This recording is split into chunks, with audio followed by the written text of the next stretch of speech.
Kwa ni vizuri tuwaelekeze, tuwafundishe watu wetu. Kama una changamoto na kukabili kuhusiana na furaha yako binafsi, tafuta chanzo cha kukosa furaha. Ukishakipata chanzo cha kukosa furaha, shughulikia chanzo kile ili uweze kupata furaha ya kudumu. Lakini sio kufurahia matatizo ya watu.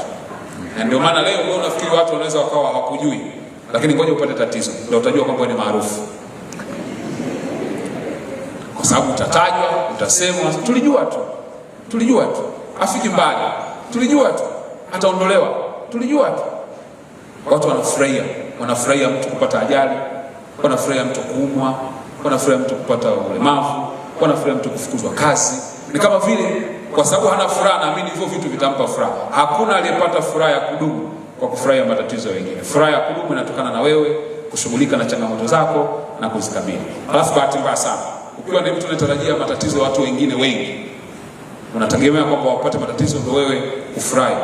Kuna namna Mungu anafanyaga hivi wale watu wapate matatizo kama wanavyotaka wewe. Yaani unapokuwa unaangalia unasema ngoja tuone sasa.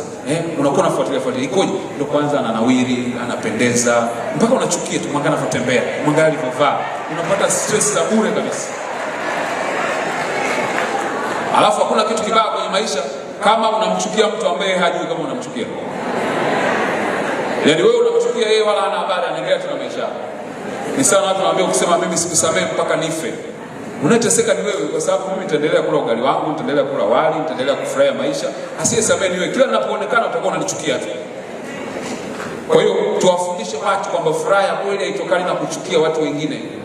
Kwa sababu unajua iko hivi.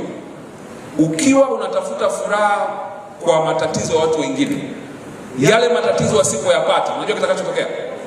Itabidi utengeneze mazingira na utafute namna ya kufanya ile matatizo yatokee ili uthibitishe kile ulichokuwa unakisema. Na ndicho kinachotokea sasa hivi. Watu wengi wanahangaika na kufanya vitu kwa sababu walishasema vitatokea, au mtu fulani atapata shida fulani, akiona upate ile shida, atafanya vitu, atashiriki kwenye huo uovu ili huo uovu ule ukupate. Mwenyezi Mungu atuepushie na watu hao wabaya na matatizo yao yawarudie wenyewe. Kila mshahara atakao tutumia uwarudie wenyewe kwa nguvu mara 7 zaidi. Wanaotamani anguko letu waanguke wao wenyewe. Wanaotamani kufeli kwetu wafeli wao wenyewe. Mwenyezi Mungu atufanikishe na sisi tutawasaidia.